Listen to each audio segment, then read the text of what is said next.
Dear beloved teachers, dear beloved community, can you hear me well everywhere? Yeah. Great. Some can't.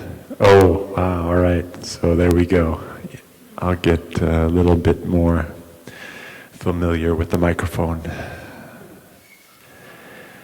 So we'll listen to 3 sounds of the bell to begin the talk, and perhaps to see if you can be in touch. Maybe there is some thing that is a little bit painful. It could be in your heart, a feeling. It could be a feeling. Could be a pain that you might have in your body, or something that you're worried about. Maybe some tension or some tiredness. Could be a number of different things, but we just offered the chant to the Bodhisattva of great compassion who can listen and embrace suffering, has a lot of capacity to embrace tenderly. So I want to invite us, we all have that energy in us, and so to call that energy up, and maybe it might help if you want to think of someone who has offered you a lot of love or support, a lot of support and care. It could be your mom, or a parent, or a close friend. Could be a teacher, could be our teacher, could be a Thai. Just know that they're here, they're in us, and as we breathe mindfully together, we can touch that energy of compassion and hold tenderly. If there's anything that needs to be held in our heart, let us start with that, so we can get some relief right away at the beginning of the talk. Okay, is it good? Yeah, let us just bathe in the soothing and calming energy, the sound of the bell, and knowing the whole Sangha is here, supporting us, breathing together. We can really rest, really stop, and really just embrace what's happening with us right now. And we could also be touching some joy at the same time too, so that's wonderful. To also touch deeply the fact that we're alive right now and breathing together. So let us do that as we listen to the 3 sounds of the bell.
So how do you feel? How do you feel now?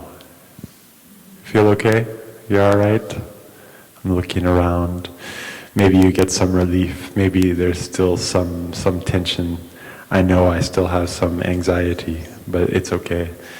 We'll just enjoy this being together. I feel also a lot of gratitude to be here with you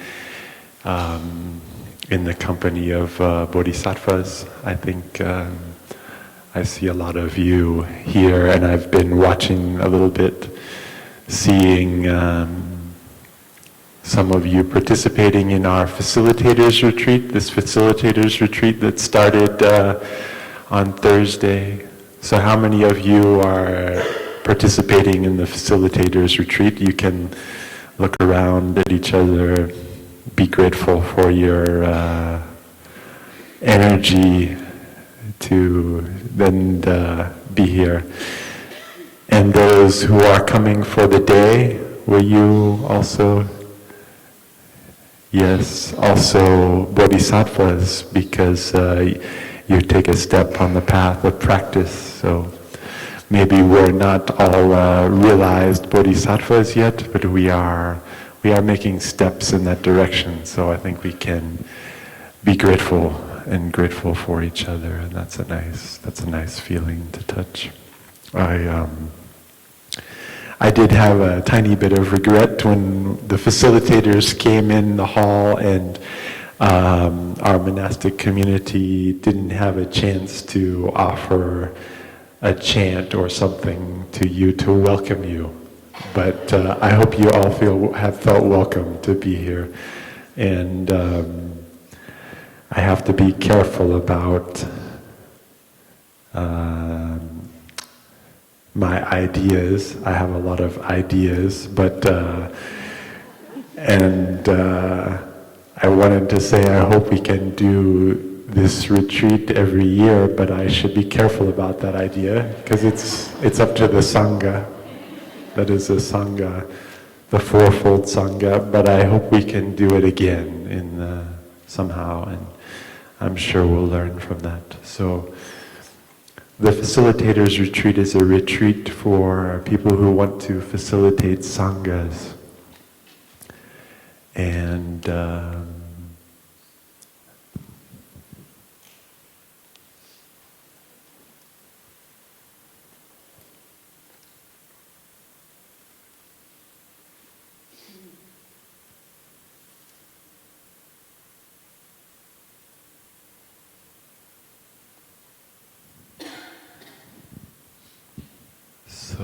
so what is a Sangha? Is a nice question, I think. And I know that's a Sanskrit word, I believe, Sanskrit roots. And I spent some time living in Nepal for a couple years. It was a beautiful place to live, and they have a word. It's just a common everyday preposition. And it's something like Sangha, I think, and it just means with.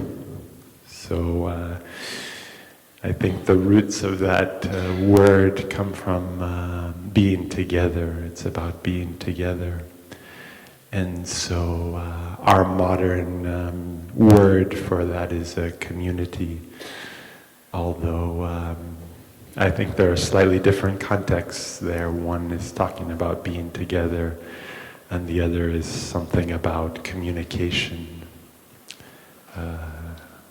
or exchange of information, a flow, which also requires togetherness. So that's a little bit about what I've been thinking about. And so the facilitators, people who are here, I think the aspiration is building a Sangha, to create a Sangha. So I was thinking about it a little bit, and I thought, well, a couple of weeks ago we were in San Francisco and there were a lot of businesses there. We were at a conference called Dreamforce. It's put on by a big company called Salesforce. I think they might be in the top top 10 nationally or internationally big company and largest tech conference in the world. 170,000 people were there or registered for that retreat. Some of them were participating online. And this is a kind of community, you could say, community with purpose maybe to do something positive, I think, and also maybe to make some money and give people a livelihood. I tried to spin it in a positive way. It was very nice of them to invite us. The theme of their conference was compassion. And I thought that is a very good sign for a business conference. And they invited us, and we sat up. We got up on the last day and we did our chant to Avalokiteshvara, Bodhisattva, great compassion for them. So that was nice. However, I think the community you were talking about building is a little different. So I will just write on the board a little bit.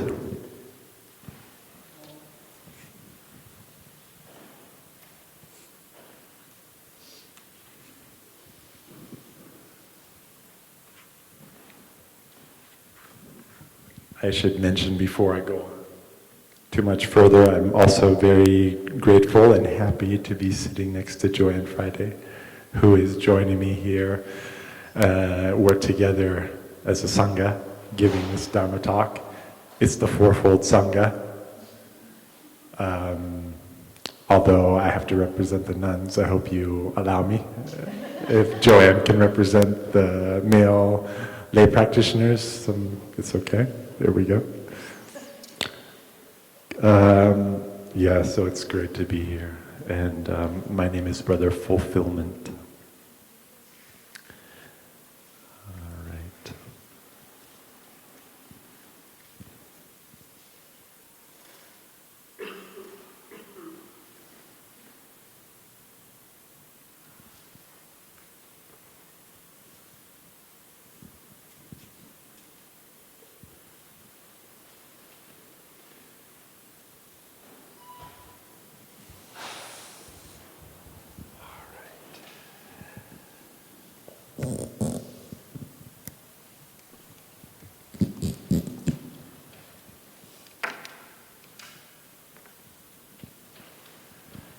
How many of you are school teachers or have that in your background? Okay, a few. A lot of teaching bodhisattvas. Whenever I go to the whiteboard, I have to think of that. Please bear with my teaching style. I hope it's very rough right now. But my mom is also a teacher, so it helps me to think of that too. She's been a teacher. So we got the word Sangha. And we have the word building, and I want to put up the word community,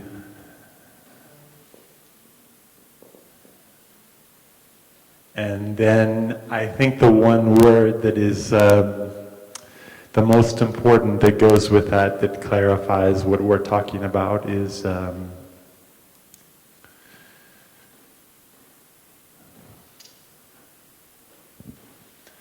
that it's a community of love. So it's somehow about love.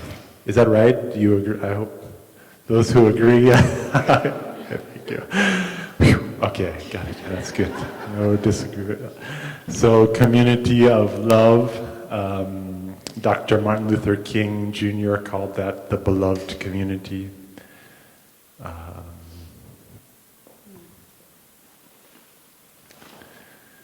And our teacher, Thich Nhat Hanh, likes to talk about it also. I think that's one of the wonderful things that our teacher has maybe contributed to strengthening in the Buddhist tradition, that this is an important element. And love is an important element, and I think the next question is just, what does that mean then to love. And I thought of his teaching pretty recently. We watched a talk pretty recently, and he said that the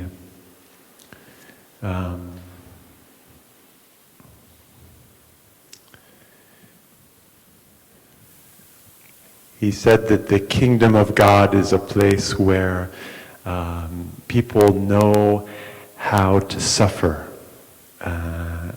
And I think it was in the context of how to embrace and transform and heal suffering.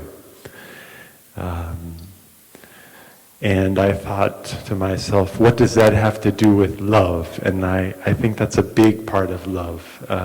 We called that, and that's why I had us meditate in the beginning, we call that the energy of compassion. I think is it's one of the components of love. A little bit delicate too. I think some of us have a sense for what that is, but to touch it as a practice, I think, is very precious. So when we can go to our own suffering or the suffering of another person and allow that to be there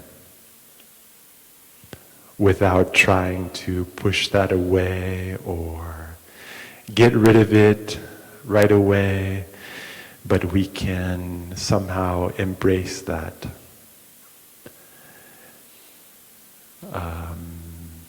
Be kind to that. The feelings, the painful feelings of suffering, like fear or anger or shame, even things like sadness and despair. Those are quite painful. But I think a community of love has the capacity to embrace and hold those things. In the way that our teacher described it, was like a mother, the way a mother wants to care for a child. So that's the image that I use. So when Tai-Fup Jung was describing it to the Salesforce people in San Francisco, he said, we have a company also. And we have two products. The first product is, I think, related to compassion, is we teach people how to suffer.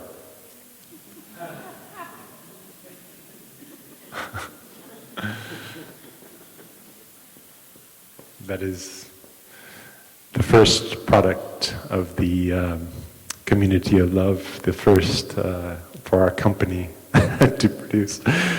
It's kind of joking around, but it's a nice way to look. And I think the second one is, you can probably guess, maybe you know. It's the teach people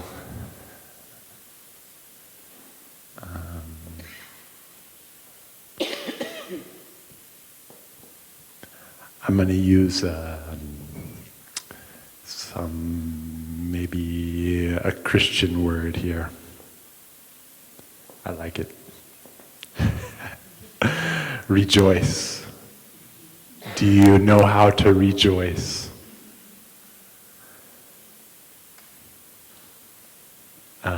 You could use things like joy, also touch joy,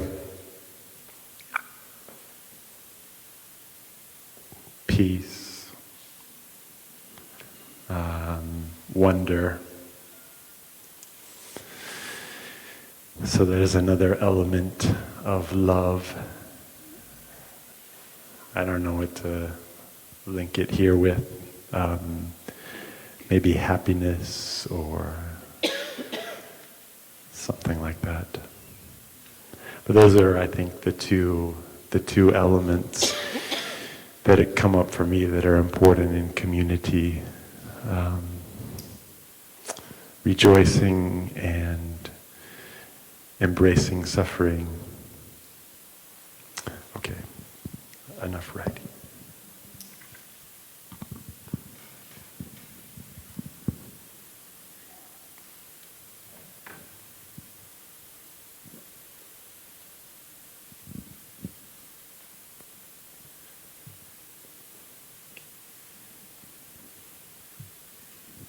Can we listen to one sound of the bell, and you have your choice of the two, or you can do both. See if you can touch that to whatever feels appropriate as you breathe in and out.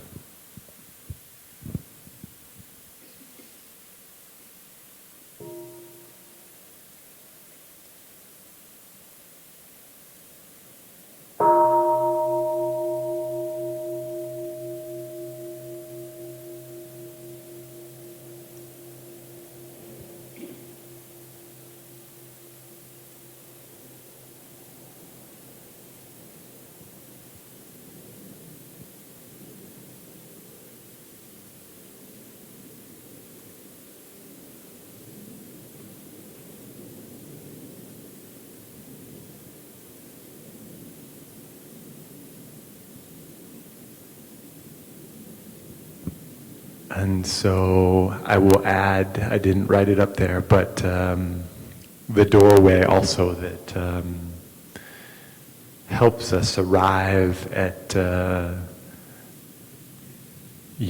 these two capacities is mindfulness. That's what we are teaching people.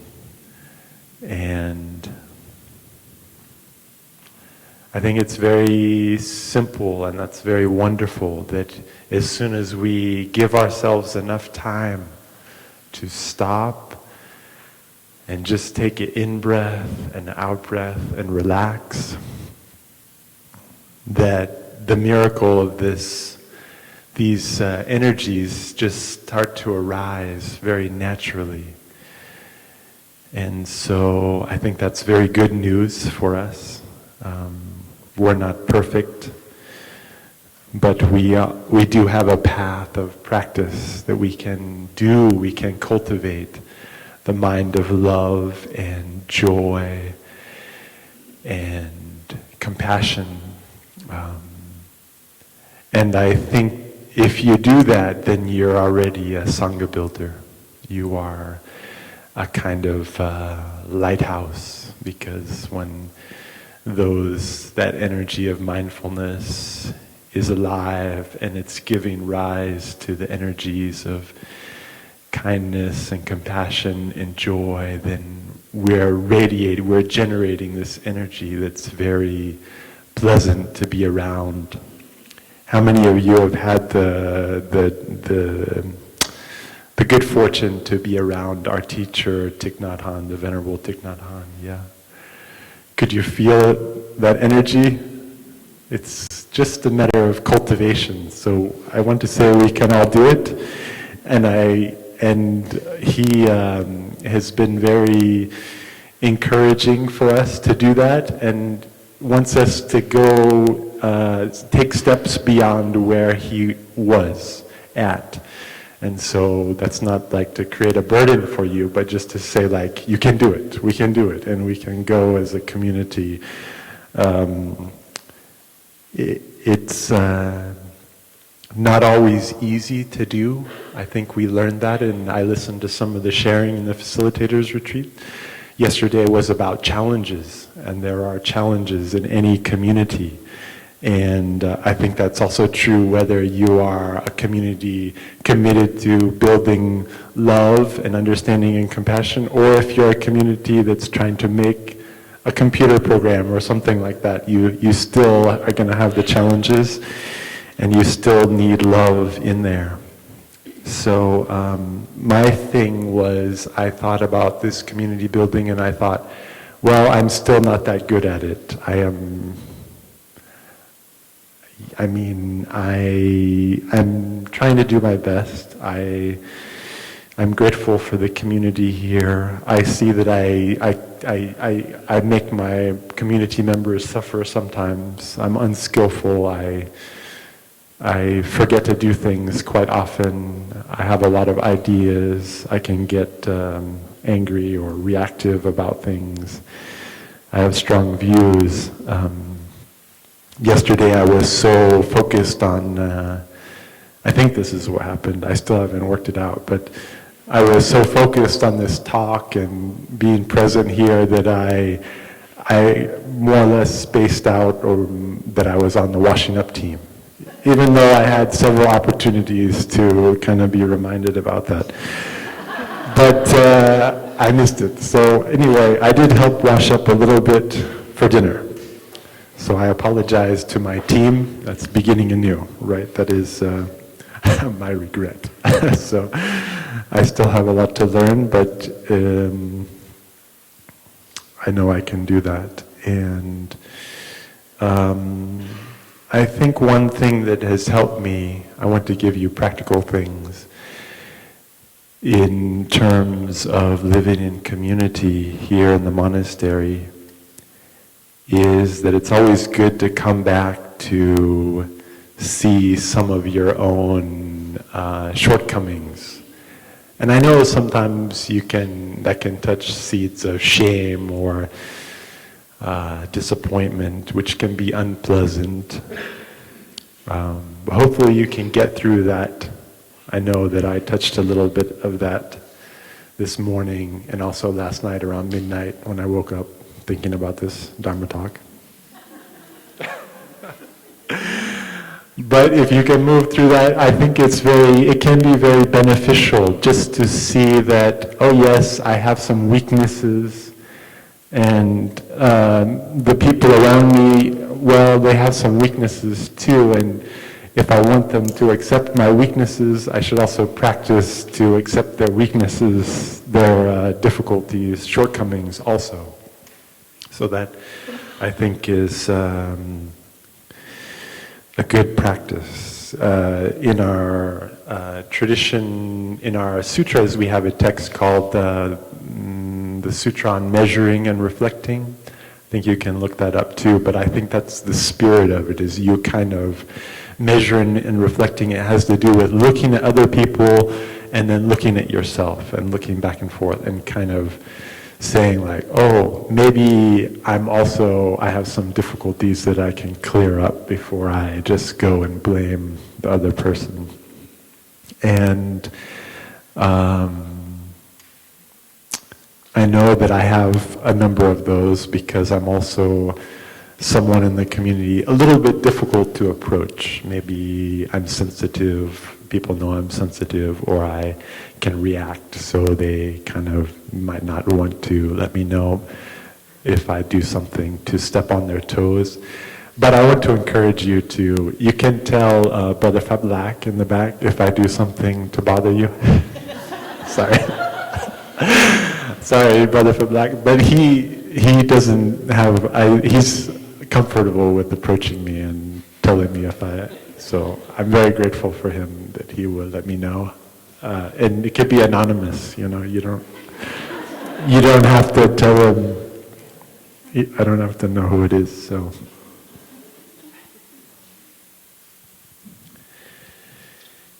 But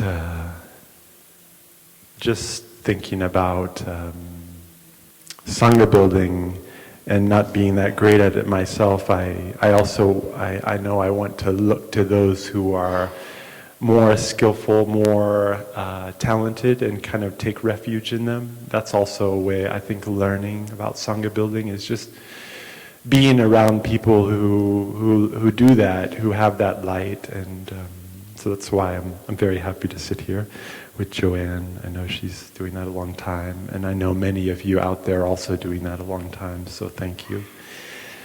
I also thought of the Buddha. When Tai talks about Sangha building, he often talks about the Buddha as a great Sangha builder. And the story that came to me was when he was, sitting with these ascetics. They were an ascetic group. They were like really torturing themselves, like not eating, not sleeping, standing in one place, not bathing, like really, really, really torturous practices to try to break through.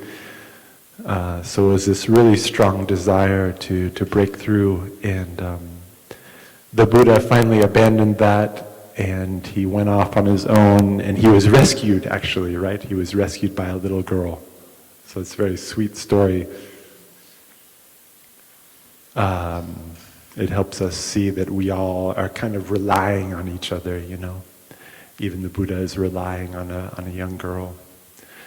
And then he got this relief. He got his relief. He got some really deep insight into our interbeing, our deep connection of all life, and was able to break through and find a lot of freedom.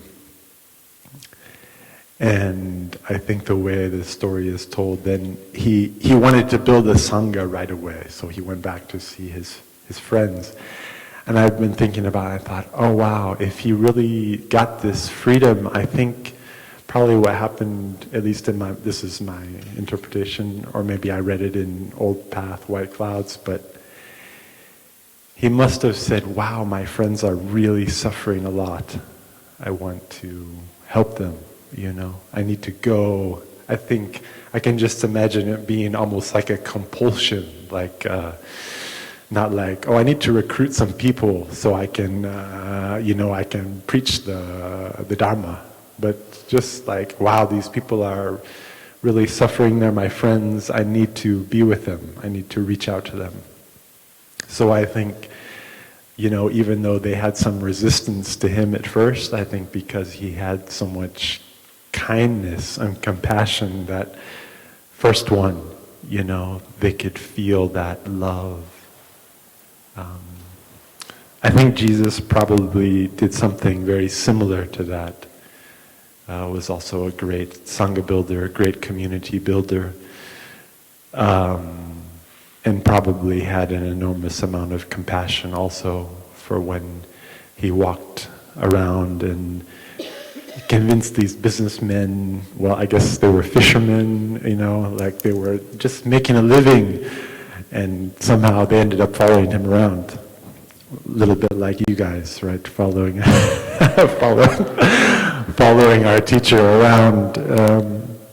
So anyway, we can learn a lot from the great Sangha builders. Martin Luther King is another one.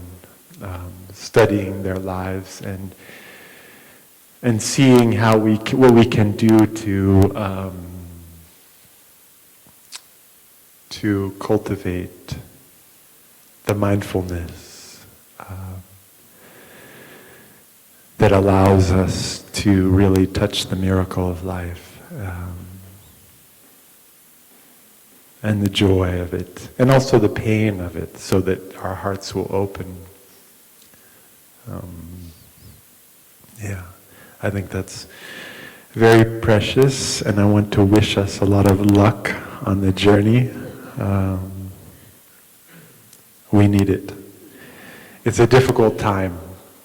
I think we can all see that a little bit. I mean, it's a very beautiful time also. We are facing a lot of difficulties as a human community, being stretched a lot. Our societies are being stretched, pulled.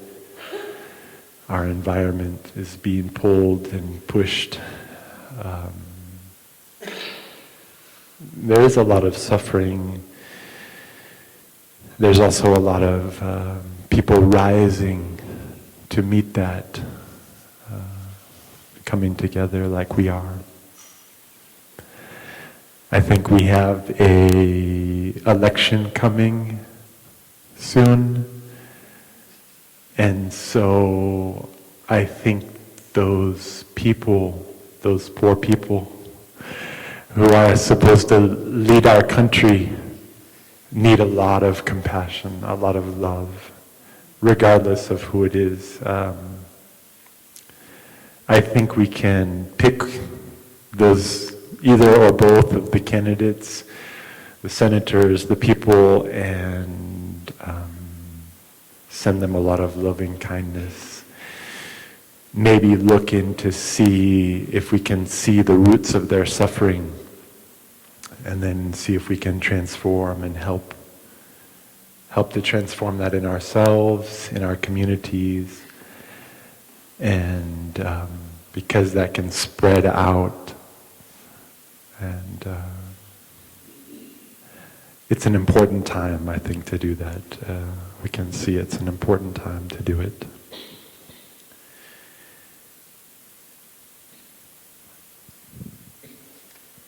I just will add, I want to stop soon because I want my friend to have enough time, but I'll just say that I have a dear friend who I also visited when we were in San Francisco. He's been a friend since childhood, since we were 13, so it's a close friendship, like Sangha building. And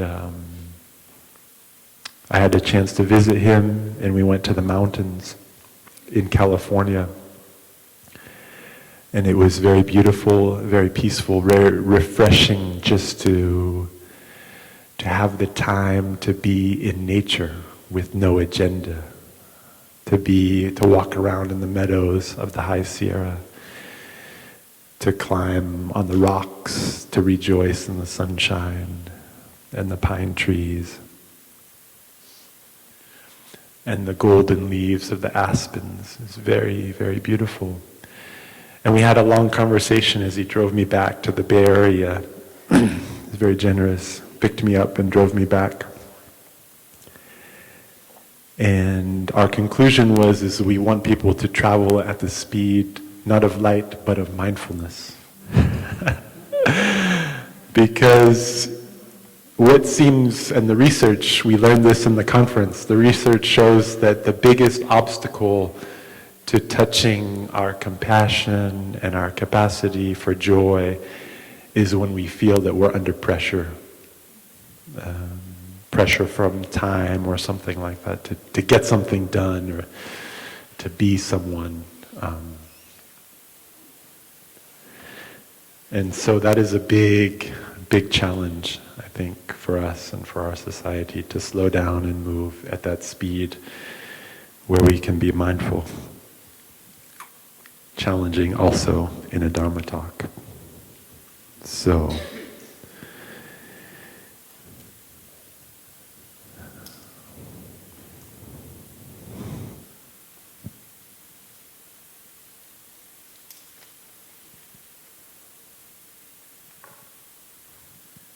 thank you very much for listening to me. I'd like to ask my brother, he'll invite one more sound of the bell, and I'll hand it over to Joanne.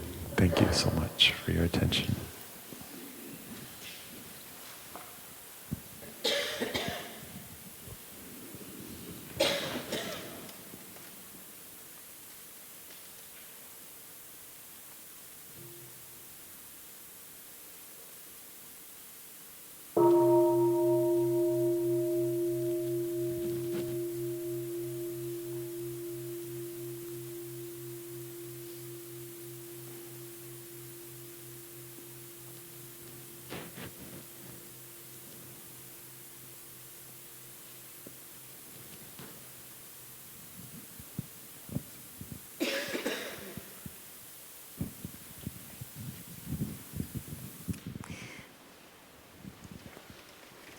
Dear Thai, dear family, before I begin, I would just invite you all to stand and move whatever parts of your body are feeling the need to be moving. I know you've been sitting already for about an hour, so please be kind to your body.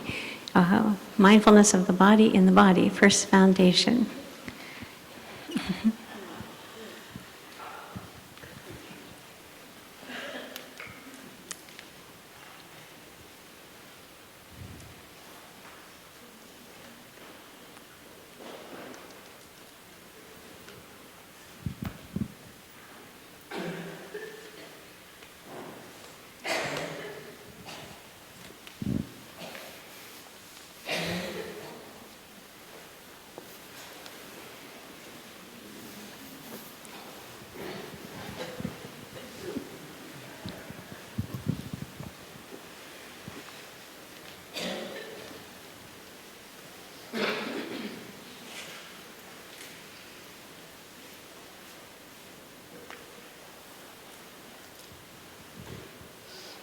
And dear friends, now that you're all completely energized and every cell in your body is going, yes, we can fully enjoy another sound of the bell.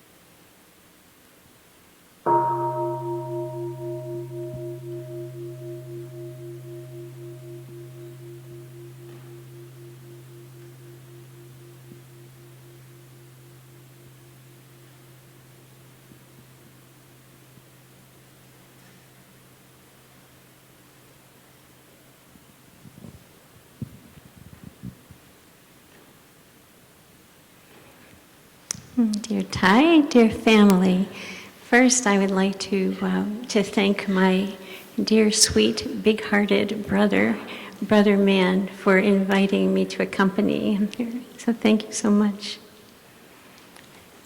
And all during this week, we've been, those of us that are here for the facilitators retreat, have been looking at ways of deepening our practice and becoming stronger practitioners and better able to create conditions for a healthy Sangha. And I've noticed that almost every day, whoever the speaker has been, they've said, well, today we're going to go deeper into the pool. We're going into the deep end of the pool. And every day we go a little deeper. What my experience tells me, and just as a caveat before I even begin, I am not a Buddhist scholar, I'm a practitioner. And so I will only be speaking pretty much from my own experience of trying to follow Thai's directions.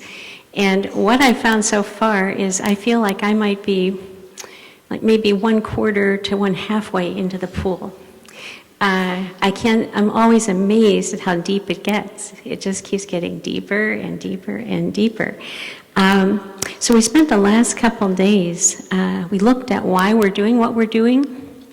We looked at the skills that we could cultivate in order to do what we're doing a little bit better. We were reminded of basic practices in order to deepen our own practice. We looked at all kinds of things that would be necessary for creating a safe space for people to be able to feel okay about being honest with themselves and each other. Yesterday, as Brother Man shared, we were looking at the challenges. Well, that was a Pandora's box for sure, because we filled up 6 big sheets of paper with the challenges. So we've got our work cut out for us for sure. However, in all those 6 sheets, the biggest challenge I've found was not on any of them. And the biggest challenge I found in Sangha building was myself, I have to say. That because it's one thing to learn about it, and it's one thing to stop, and it's one thing to breathe.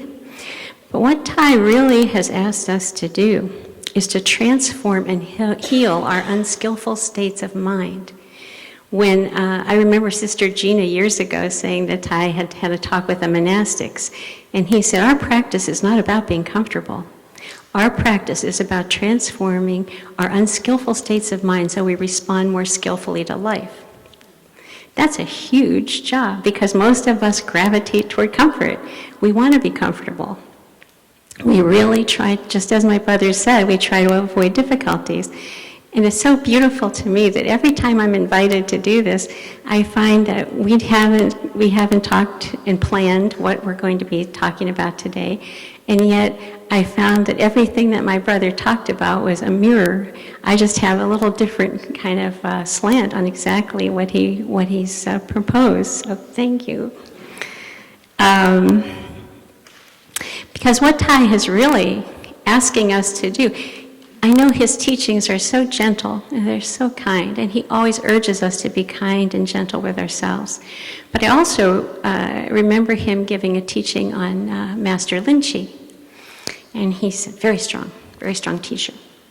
He said, when students would come to Master Linchi, he'd say, don't come to me looking for the secrets of awakening. Don't come to me looking for the secrets of enlightenment. They're in you. And then he would punch them, or he would yell at them, or he'd hit them with a Zen stick. And he said, well, Tai doesn't punch or hit. He says, but the spirit is exactly the same. That's what I have learned from Tai. I really feel that so strongly.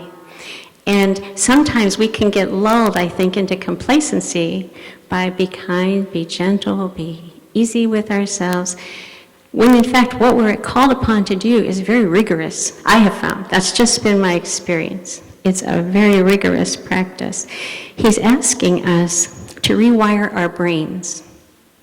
That's a big job. So to be mindful for 24 hours a day, every minute.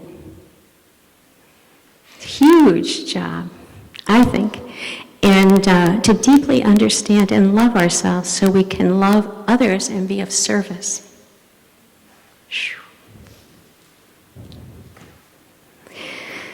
And what I have found also is that true service is the outcome of developing bodhicitta, the mind of love.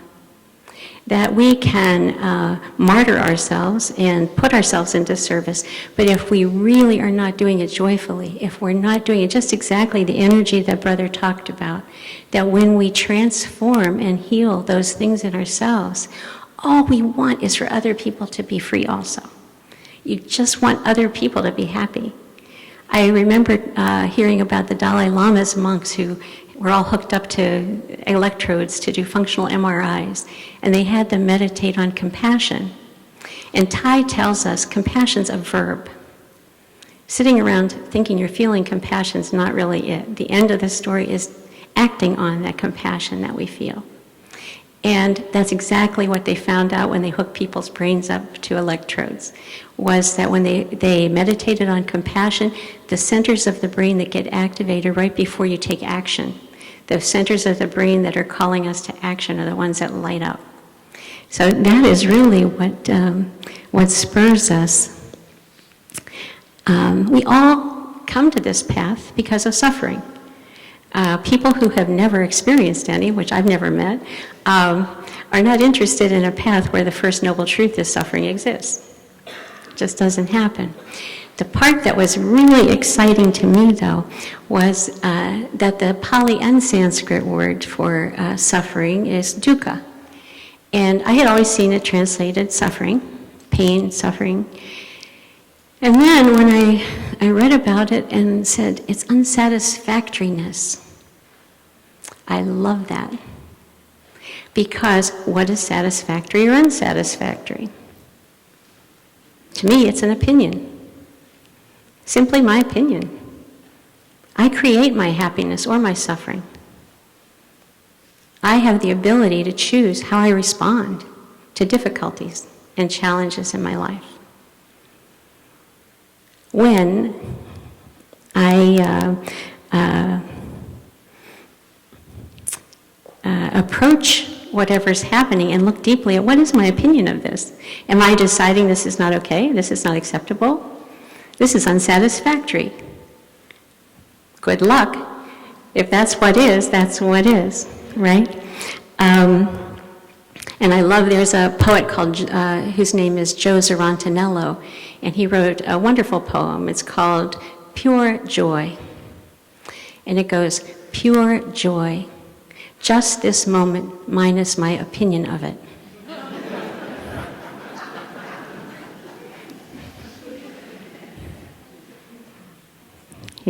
I found that to be very true. We all have been powerfully conditioned. When I say we're trying to rewire our brains, we've been powerfully conditioned. We have ancestral conditioning. We've got conditioning from the moment we've been born. Every single thing that's ever happened to us has conditioned our consciousness. Some things, very wholesome conditioning, some things not so much. And we have developed habits because of that conditioning, habits of reacting. And what our practice is about is being able to stop and breathe and not react. And that is like trying to stop a Sella train at top speed sometimes. It's those mental formations is just like gas on a fire, whoosh, anger arises. And to be able to develop our mindfulness and concentration so we can see it. And before we say or do anything, we can stop and breathe, come back to ourselves, look deeply to understand what is that about? What has been my conditioning that's led me to develop this habit? How badly have I been hurt that my ego has jumped right up there into the mind consciousness and my little self-centered ego is trying to protect and defend me? What is this truly about? So we don't have to react, we can simply respond. The Buddha said, the biggest illness among human beings is our unwillingness to accept what is. And our practice is the medicine that's required to cure that illness. To be able to see the things we cannot change and be able to accept this is what is. People hate that.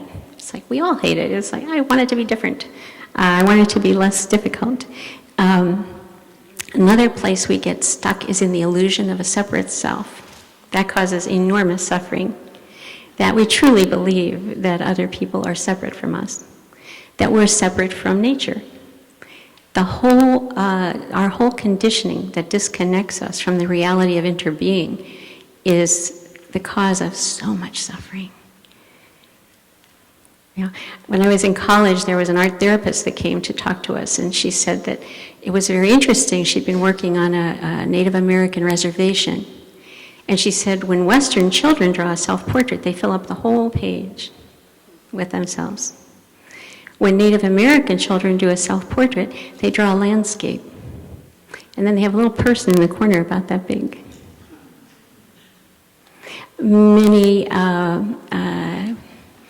Many tribal folks have no word in their language for nature because it's nothing that's outside of them. You see, but that conditioning to be separated out causes enormous suffering and can cause the destruction of our species, actually. The unwillingness to accept what it is and to have an opinion about suffering. A lot of times, just the suffering is not the biggest problem. It's our opinion about our suffering that causes us enormous pain. Like my brother was saying about our resistance to our suffering. I can just share a little that I've had, as I said, I've learned from experience that it makes all the difference in the world. That I came to the practice because of a brain injury. I'd been in a car accident and I couldn't think. I couldn't remember the beginning of a sentence at the end of a sentence. I couldn't retain anything. I had gone through my life totally identified with my brain. My whole identity was wrapped up in my job. And suddenly, I was offline completely. And the outcome of that, I looked at that as being the end of my life. That was the most terrible, horrible thing that had ever happened. There was no way that I could ever go on, that my life was over. I had really identified with my brain as being who I was. That my body was simply a vehicle to get my brain from one place to another.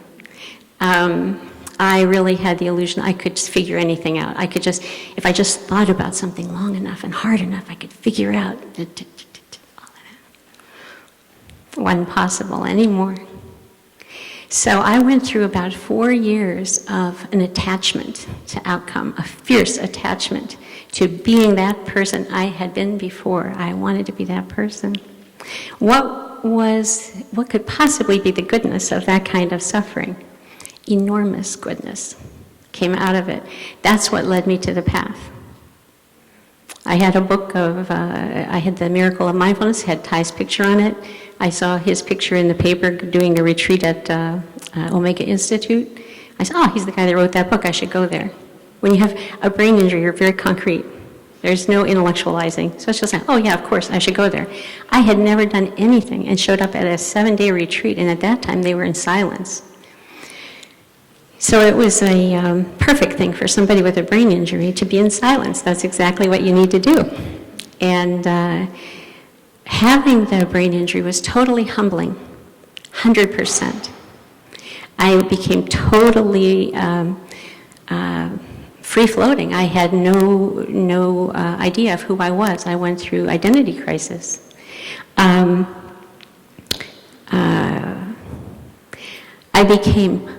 I thought before, because my brain was working so well, that I was a really good student. And what I found out was I was a lousy student. Because all I would do would be collect information. I was just collecting information. I wasn't practicing. That miracle of mindfulness, the whole first half is wonderful little stories that are wonderful about mindfulness. The second half is all about practices. I'd read the book about 20 times. I never did the practices. Tells me everything I need to know about my habit energy, right? So suddenly, all I could do was practice. I couldn't read about it. So I became open to really being a student, to really coming from a place of, I knew I didn't know anything.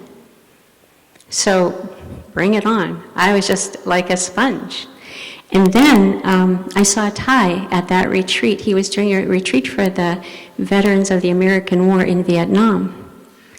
And it was just mind-boggling that he had no rancor, anger, ill will. He had nothing but love and compassion for these people that he could have totally blamed for ruining his life.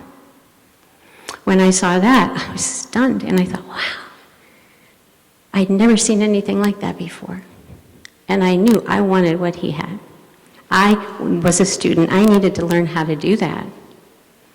And what I found out when I started practicing, the first little tastes I got of being able to have love and compassion for people who had hurt me and recognize their suffering instead of blaming them.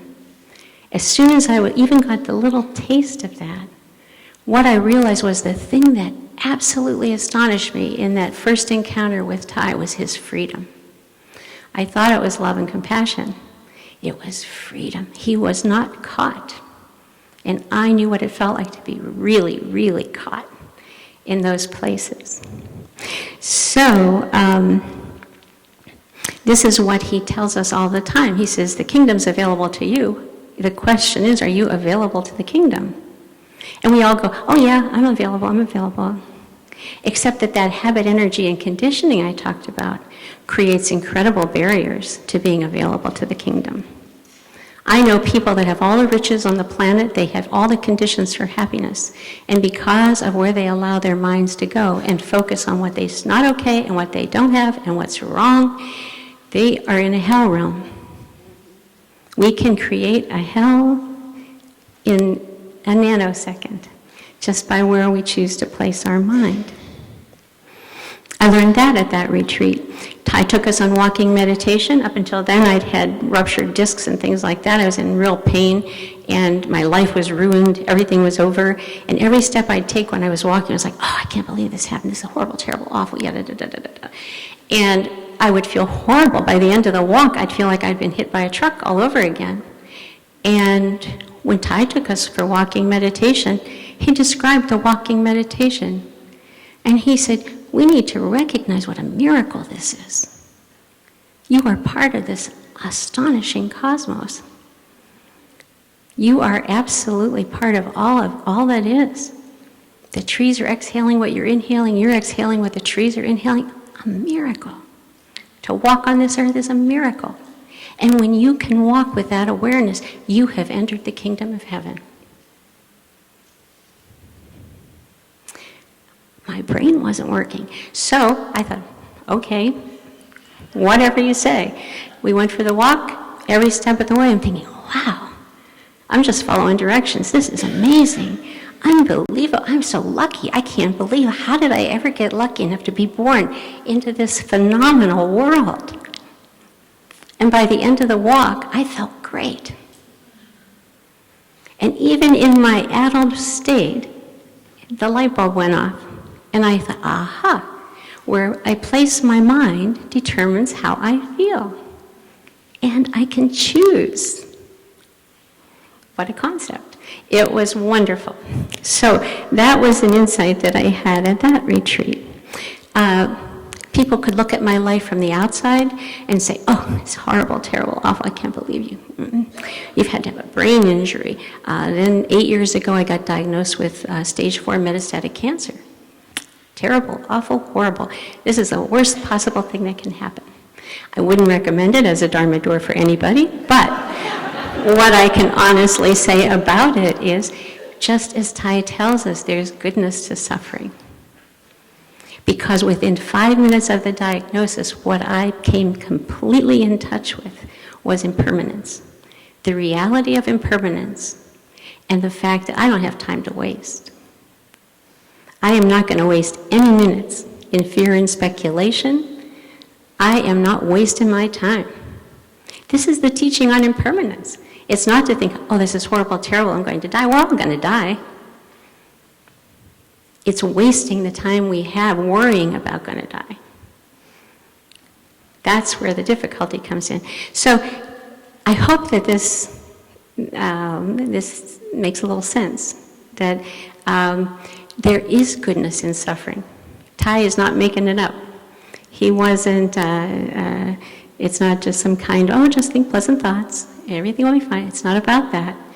Because in order for us to be able to cut through the surface of suffering and to see our opinion about our suffering, we've got to develop our mindfulness and concentration. We've got to be able to be aware and to catch our minds when it's going down the drain or off the rails. Be able to say, aha, there it goes again. Come back to where I choose to place you. Why am I going into all of this?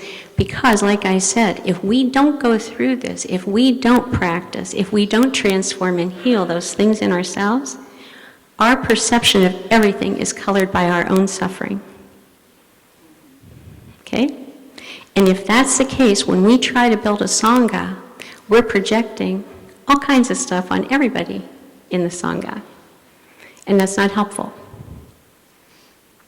So to me, the real root of practice, and that's why when I hear people say, oh yeah, I know how to do that, knowing how to, and actually transforming our own suffering, it's a whole other world.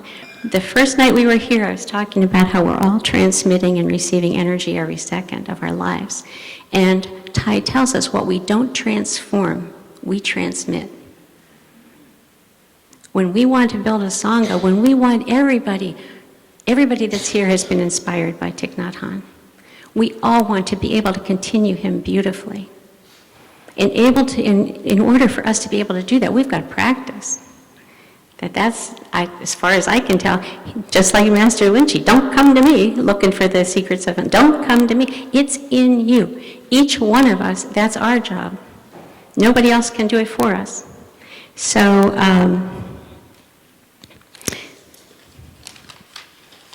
that's been my experience so far. And so I think we could have one sound of the bell, and I'll do my best to.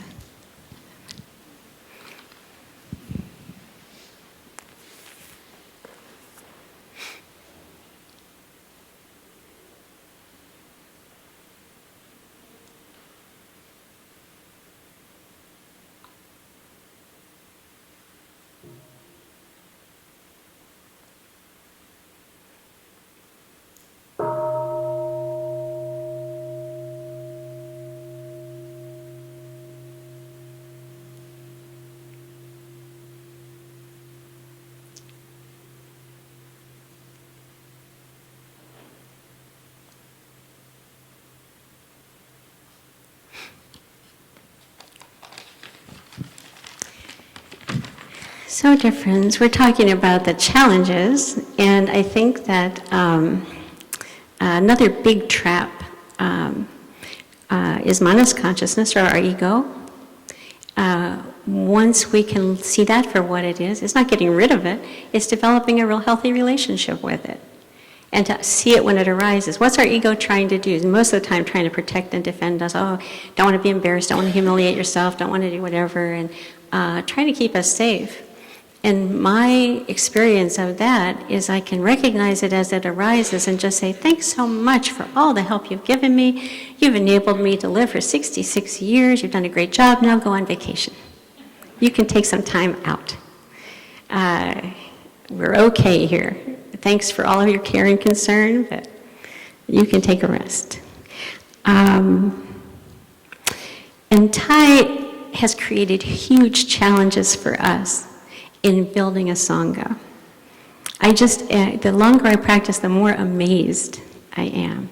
He created a fourfold Sangha. So when we talk about Sangha building, a lot of times those of us in the lay community think of it as we're building a lay Sangha, when in fact we're part of a fourfold Sangha. There are monks and nuns and lay men and lay women. And I know very well that when Thai decided that, he knew the challenges that were going to be involved in that. Huge, huge challenges. 2 different cultures. We have just a monastic culture and lay culture are different. Different precepts, it's a Vietnamese tradition, so there's a Vietnamese culture. Very different. We've got all of these challenges built right in, and he knew it. And he's saying, your practice is not about being comfortable. Right? Your practice isn't about being comfortable. It's about transforming and healing all of our unskillful states of mind so we can actually practice interbeing. Whew. It's a huge challenge.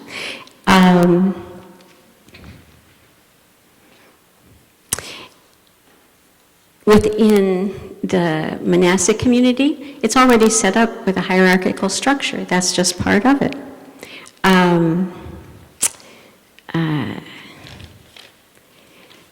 Yet, Thai says we need to practice interbeing. Right? We begin all the chanting with no superiority, no inferiority, no equality complex. Very, very hard to really, truly practice that. I remember at my first retreat, Thai announced that when they were doing a recitation, he would invite the most senior member of the monastic community and the youngest member of the monastic community to do the recitation. Because he said, those are the 2 people in the Sangha that I can learn the most from. Ooh. I remember Thai talking, in talking about interbeing, I think what Thai has done, one of my friends from New York, Thai would stay at her house when he was there years ago. This is back like in the late 80s. And her mother and Thai had a very, very good relationship. And her mother was talking about my friend and said, she's a real renegade. Yeah, and she described what a renegade, Thai at that point said, well, what does that exactly mean? And she said, well, it's somebody that doesn't always just follow the rules, that really looks deeply, thinks about things, and does things in her way. Thai said, I think I'm a renegade then. I was at my first retreat, and there was a little boy who, during the questions and answers, he said to Thai, Thai, what's been the hardest thing for you? An incredible question to ask Thich Nhat Hanh. I was like, whoa, considering all the suffering he's been through, what would he choose as being the hardest thing? Without missing a beat, he turned to this little boy and he said, conservative Buddhists.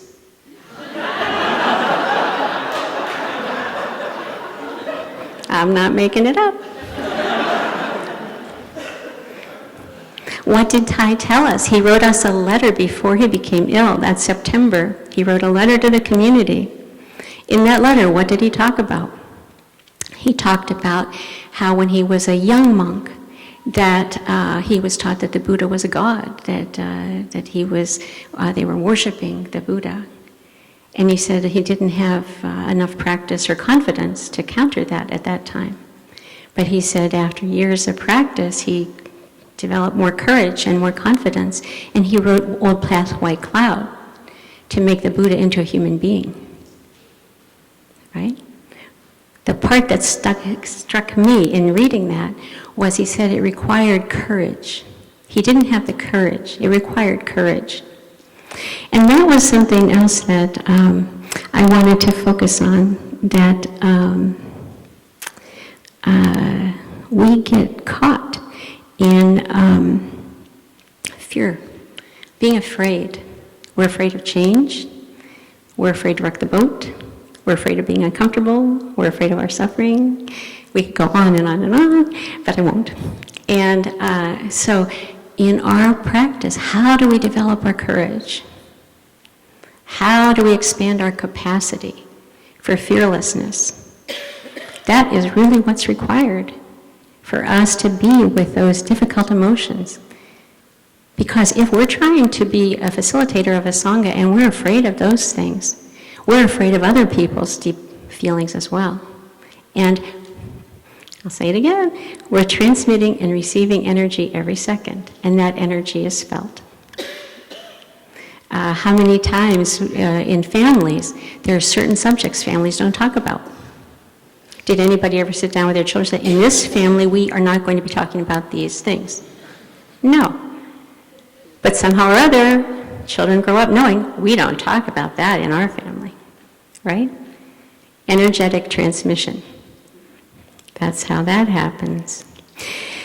And so, in terms of, that's another huge challenge, is to develop our fearlessness and our courage, to be with ourselves, to do exactly what Brother Man offered. How do we embrace, how do we welcome the suffering? How do we welcome the challenges and go, oh, good. It's bringing something up in me I've been carrying around in my store that has been getting in the way of all of my interactions with all these people for my whole life, causing me to repeat the same suffering over and over again, and finally I can be with it, look deeply to understand, transform it so I can be free. It can be a true gift. Really, it is, honest. I'm not kidding.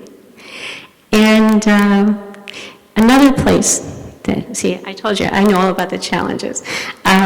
Another place that's very easy to get caught is that we hide in the practice. We take refuge, that's one thing, but we also hide.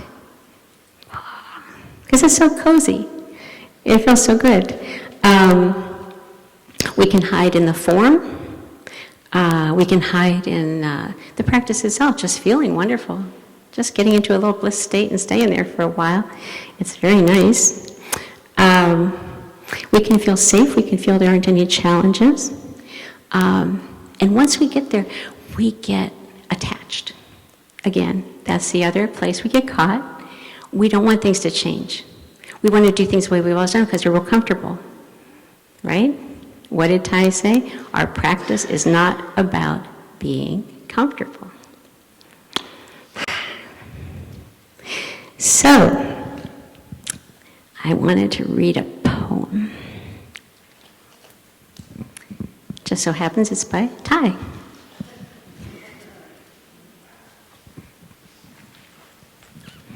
This is called, I Will Say I Want It All. If you ask how much do I want, I'll tell you that I want it all. This morning, you and I and all men are flowing into the marvelous stream of oneness. Small pieces of imagination as we are, we have come a long way to find ourselves and for ourselves in the darkness, the illusions of emancipation. This morning, my brother's back from his long adventure. He kneels before the altar, his eyes full of tears. His soul is longing for a shore to set anchor at, a yearning I once had. Let him kneel there and weep, let him cry his heart out. Let him have his refuge there for 1,000 years, enough to dry all his tears. One night I will come and set fire to his shelter, the small cottage on the hill. My fire will destroy everything and remove his only life raft after a shipwreck. In the utmost anguish of his soul, the shell will break. The light of the burning hut will witness his glorious deliverance. I will wait for him beside the burning cottage. Tears will run down my cheeks. I will be there to contemplate his new being. And as I hold his hands in mine and ask him how much he wants, he will smile and say that he wants it all, just as I did.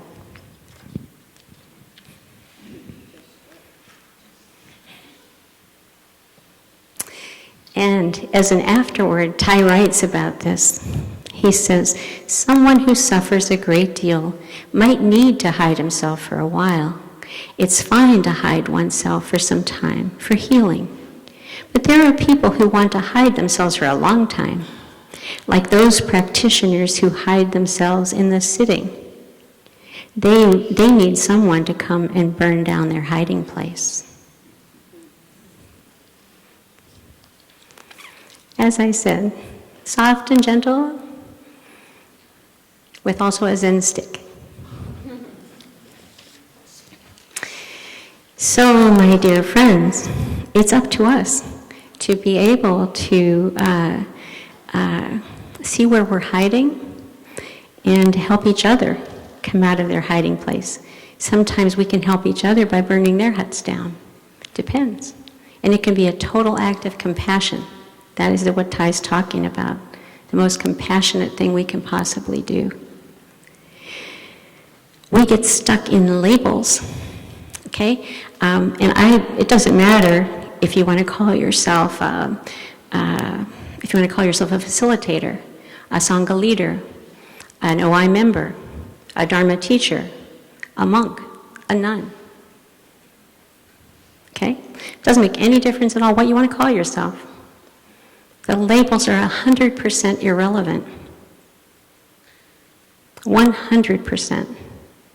I have been mentoring people for 14, 15 years, and I can tell you for sure that there are people that look beautiful. Their practice looks great. Great sitters, great walkers, and they're hiding. They don't want to touch their suffering with a 10-foot pole. They have not transformed anything. They're terrified. Okay? Those labels don't mean a thing. If you have not transformed your suffering, you are not free. And what you're transmitting is not the highest and best. It's just the way it is. So don't get caught in appearances. We don't get caught in the surface of things. There have been people that have never received a transmission of anything that have been my deep teachers. They practice beautifully. They have a heart of love. So this is our challenge, and it's not easy. So to me, with all of the outward appearances, if there's not love in our hearts, we have nothing. We don't have an open mind and a loving heart. We're poor. That's what our practice is about. And so, in this retreat, I have to tell you, I was so moved by our Dharma sharing families. To be able to practice shining light is really what we did. We didn't call it that because we were being really nice, but that's what we were doing. And to be able to give feedback, to be able to have people volunteer to do the different aspects of facilitation and then have others give them feedback, water flowers, and give kind, loving feedback.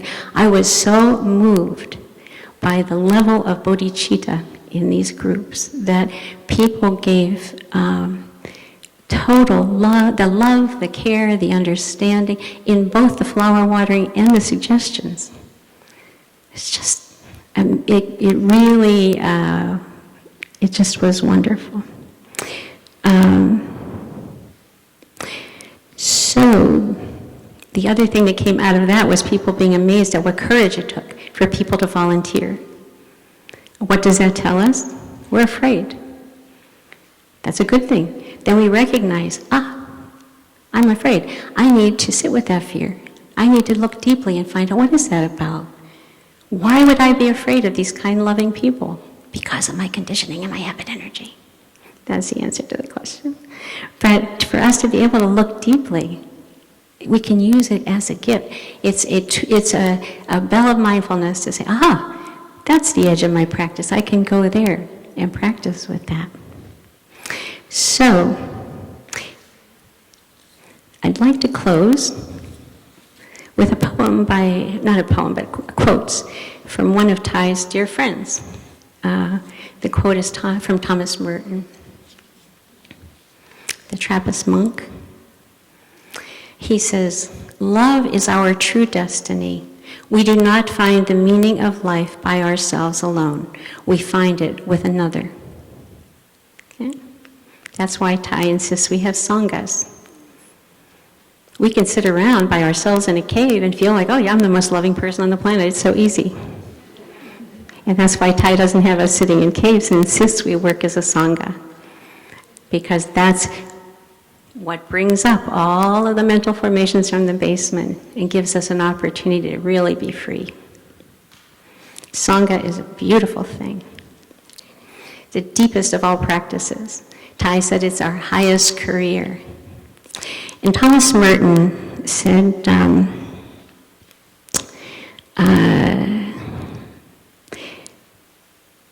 let's see, our job is to love others. Sounds okay? He says, our job is to love others without stopping to inquire whether they are worthy. That's not our business. And in fact, it's nobody's business. What we are asked to do is to love, and this love itself will render both ourselves and our neighbor worthy. So our job is not to run around wondering whether people love us, trying to make sure people love us and understand us. Our job, as Thay said, how can you expect other people to love and understand you if you can't do it for yourself? Our job is to understand ourselves, to hold all of it. We have everything in common with 100% of human beings. Everything. We don't have to try to separate ourselves out at all. Okay? And our job is to love ourselves, hold ourselves with nothing. When you look deeply enough to understand yourself, there's nothing but compassion. When I look at my conditioning, I had a very harsh upbringing. And when those things get triggered in me, I go, you poor thing. You poor thing. It makes good sense you'd be reacting the way you're reacting. There's just understanding and compassion. There is no blame. And when I can do that for myself and other people are acting unskillfully, I can say, suffering exists. They're really suffering. I think it might have been the Dalai Lama that said, how can we be anything but kind? Everyone suffers. So that's our task, if we choose to undertake it. And our friend Rumi says our task is not to seek for love, but to seek and find all the barriers we built against it in our hearts. And as my dear brother said, and actually it's in the words of the late great Chogyam Trungpa Rinpoche, good luck.